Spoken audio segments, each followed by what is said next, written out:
3, roll 2, roll.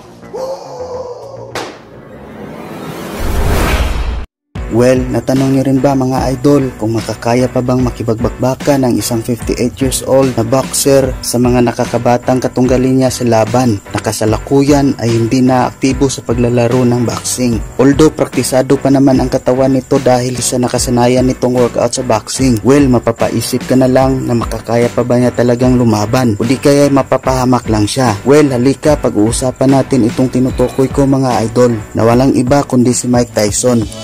Pero bago ang lahat mga idol ay nanyayahan ko muna kayo na mag-subscribe at mag-like and share sa ating video. Marami pong salamat. Mainit na balita ngayon mga idol na muling sasabak sa laban ang former legendary heavyweight world champion na si Mike Tyson sa 8 rounds fight laban sa 27 years old na si Jake Paul, na kilala bilang YouTuber, aktor, and a professional boxer. Kaya mapapatanong ka na lang kung makakaya pa ba ng isang 58 years old laban sa isang 27 years old at may kartadang 11 total fights at 10 wins. At 7 dito ay panalo by KO. Hindi rin pwedeng malaitin kasi malaki rin ang percentage na knockout win ni Jake Paul. Kaya hindi pwedeng ipagpawalang bahala na lang ang laban na ito. Dahil sobrang laki ng age gap difference nilang dalawa mga idol.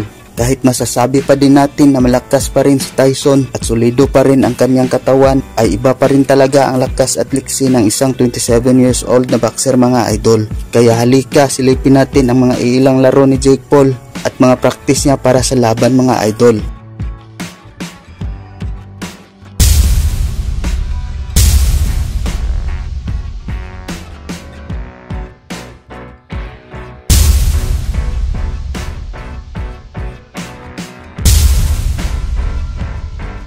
At sa kabilang banda at komentaryo naman mga idol ay sinabi ni Mike Tyson na sa round 1 lang daw KO daw si Jake Paul para sa kanya kung hindi siya patakbo-takbo sa ibabaw ng ring.